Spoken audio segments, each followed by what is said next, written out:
20 नवंबर को केदारनाथ विधानसभा के उपचुनाव होने हैं। इन दिनों केदारनाथ सीट पर जोरों शोरों से प्रचार प्रसार चल रहा है। भाजपा और कांग्रेस दोनों ही अपने प्रत्याशियों के पीछे पूरा जोर लगा रहे हैं, लेकिन उपचुनाव के लिए चल रहे प्रचार प्रसार कार्यक्रम के बीच एक बड़ी सियासी हलचल हुई है। इस हलचल को अंजाम देने वाला और कोई नहीं बल्कि कांग्रेस से पूर्व मुख्यमंत्री रहे हरीश रावत है। हुआ कुछ यूं कि केदारनाथ विधानसभा सीट से विधायक रही दिवंगत श्रीमती शैला रानी रावत की बेटी ऐश्वर्या से हाल ही में पूर्व मुख्यमंत्री हरीश रावत उनके घर जाकर मिलते हैं। इसके बाद प्रदेश की भाजपा सरकार में इस तरह की होड़ मची कि एक के बाद एक भाजपा के बड़े और दिग्गज नेता शैलपुत्री ऐश्वर्या के घर उनसे मिलने पहुंचे। उसके बाद दौर चला सोशल मीडिया पर। एक के बाद एक शैलपुत्री ऐश्वर्या के साथ फोटो अपलोड कर उनके परिवार के साथ मुश्किल समय में खड़े रहने की दुहाई देने का खेल। शैलपुत्री ऐश्वर्या रावत केदारनाथ विधानसभा के उपचुनाव के लिए सीट पर तैयारी कर रही थी।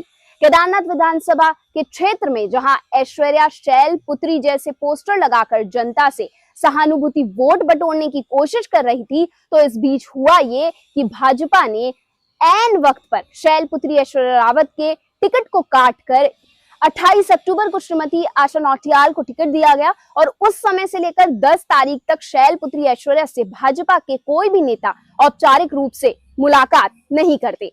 20 नवंबर को होने वाले उपचुनाव के प्रचार प्रसार में लग गए। इसी बीच हरीश रावत भी इस सीट पर अपने प्रत्याशी मनोज रावत के लिए जनता से वोट मांग रहे थे।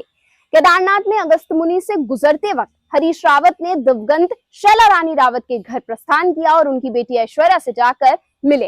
हालांकि ये एक शिष्टाचार भेंट थी और पहले भी कई नेता उनके आवास पर जाकर उनसे मिले हैं, लेकिन चुनाव के बीच उस मुलाकात को राजनीति के नए समीकरणों के संकेत के तौर पर देखा जा रहा है।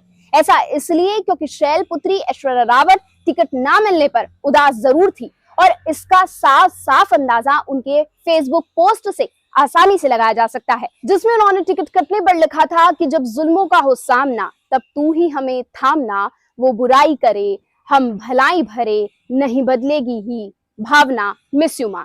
उसके बाद भी वो दुख भरे पोस्ट अपनी फेसबुक प्रोफाइल पर साझा करती रही, अपनी मां के पुराने फोटोज और वीडियोस को साझा करती रही, जिससे समझा जा सकता है कि टिकट ना मिलने की एक उदासी उनके अंदर जरूर है।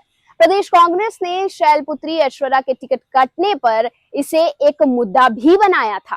टिकट कटने के बाद शैलपुत्री ऐश्वर्या ने पार्टी को लेकर कोई बयान नहीं दिया, वो पूरी तरह से चुप ही रही, जिसके चलते उपचुनाव में भी वो कहीं पर भी प्रचार प्रसार करती हुई नजर नहीं आ रही है और ना ही वो मीडिया में दिख रही है, जिससे ये अंदाजा लगाना मुश्किल है कि ऐश्वर्या किस पार्टी की तरफ अपना झुकाव रखेगी।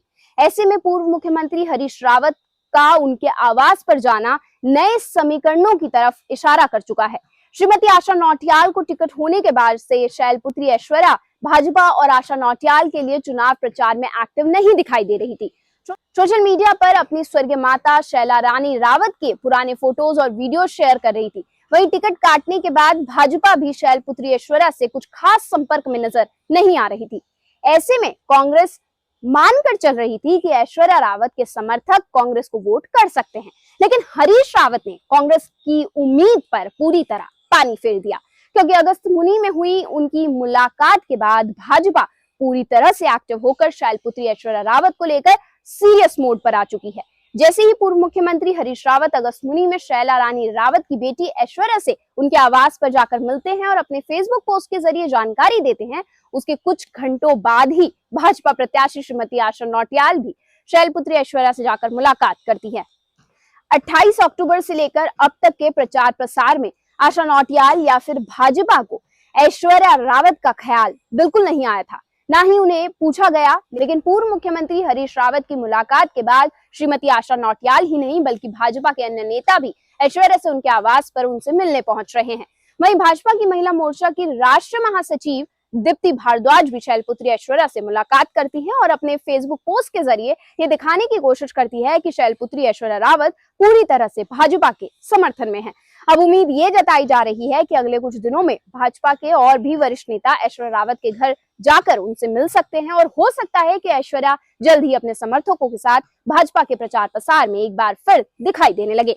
पूर्व मुख्यमंत्री हरीश रावत ने भले ही शिष्टाचार के तौर पर इस मुलाकात को अंजाम दिया हो, लेकिन राजनीतिक विश्लेषकों का ये मानना है कि केदारनाथ उपचुनाव में शैलपुत्री ऐश्वर्या रावत टिकट कटने की नाराजगी और उदासी के चलते अपने समर्थकों के साथ शायद कांग्रेस को कहीं ना कहीं सपोर्ट कर सकती थी। लेकिन पूर्व मुख्यमंत्री हरीश रावत के इस कदम के बाद अब ये सब कुछ नामुमकिन सा लगता है। आप क्या सोचते हैं इस शिष्टाचार मुलाकात पर? नीचे दिए गए कमेंट सेक्शन में कमेंट कर जरूर बताइएगा। साथ ही आपको क्या लगता है कि किस पार्टी का प्रत्याशी केदारनाथ उपचुनाव में जीत दर्ज करने जा रहा है?